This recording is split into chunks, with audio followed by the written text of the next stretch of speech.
Hello everyone, and this one is called Why Shamans Hibernate in Winter. So it's a very important issue for me, and it's something I've been doing for a long time, and I feel greatly blessed that I'm able to do so. So what I do around this time of year, around December time, and bearing in mind I'm living in Northern Europe, so that's why you can see the view that you can see. So living in this part of the world, we have what you call a proper 4-season year. Now if I lived in California or Jamaica I wouldn't have that, but this is what we have. So it's really helpful and important as a shaman to be in tune with the seasons. And this time of the year is all about going within and keeping quiet, and as much as possible, of course, staying warm. So I do whatever I can to organise my life so I don't have so many events at this time of year, and that will allow me the proper opportunity to go deeply within. However, of course, it doesn't stop the work coming, and it's been a very emotional time with Musha the dog, and he has experienced a tumour which became infected, and he was given the seaweed oil and the great diet. But the point arose when it became very obvious that it was his time to move on, and so his primary caregiver took the very courageous choice to enable that to happen easier rather than more painfully. Very difficult choice when one has a beloved animal in one's care. And I'm particularly thinking this morning and tuning into our family relative who has been diagnosed with stage 4 cancer herself and is in the process of coming to terms with a lot of implications. And I know that today is going to be spent, at least in part, in doing everything I can to help. And so I'm going to bring this issue up as well, which is this very powerful issue of forgiveness. And if I've mentioned it before, I don't apologise, because it's such an important issue. We all experience being hurt by other people in this life, and we all hurt other people. Really important to remember this. So for those who've been hurt, one of the greatest gifts we can give ourselves and the people who hurt us is the gift of forgiveness.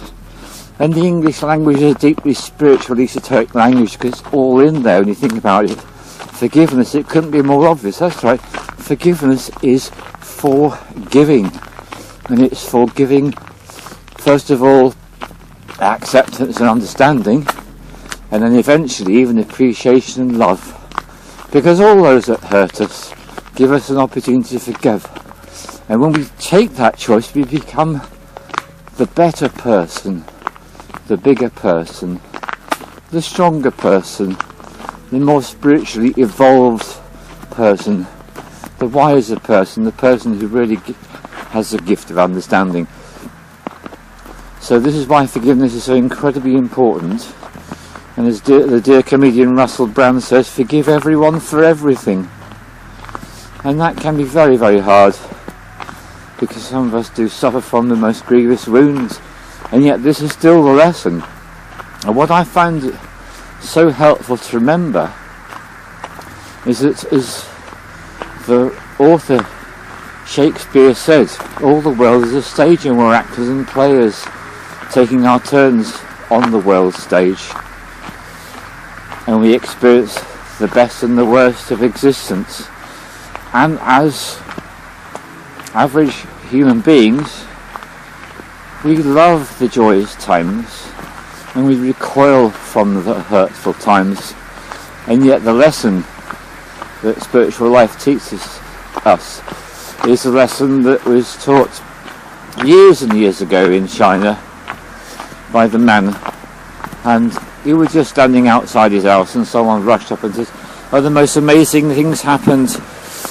My son has given birth to a male in that society, it's highly auspicious, everything's wonderful." And then the guy comes along and says, "Oh, it's terrible, the soldiers are taking away all the children to go and fight in wars."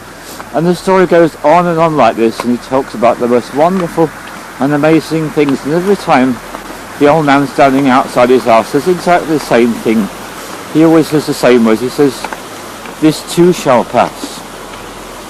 So if you're stuck with suffering, if you're having a hellish time, if you're dealing with a life-threatening illness, my advice to you is to do what the water does, to let go, to forgive, and to give a blessing, and to realise that this life is all about experience, the best and the worst, the most delightful, the most horrific. When we can take up this perspective, we know true peace in our lives. And so that for me, as I can see the first flakes of snow falling on this wonderful, crisp, cold Sunday morning, this is what it's all about, folks. Accepting what is, appreciating it. I can feel the cold on my fingers as I'm holding the iPad so strongly now. It's like little needles digging in. Now what I could choose to do, I could choose to go into a place of resistance about that and complain and say, oh, it's so awful. But why? It's just another experience, isn't it? Just like everything else. And it's what the brown medicine said to me years ago. Brown medicine said, this is you having an experience. And that's what it is. That's what we're always doing. So love, heal and forgive.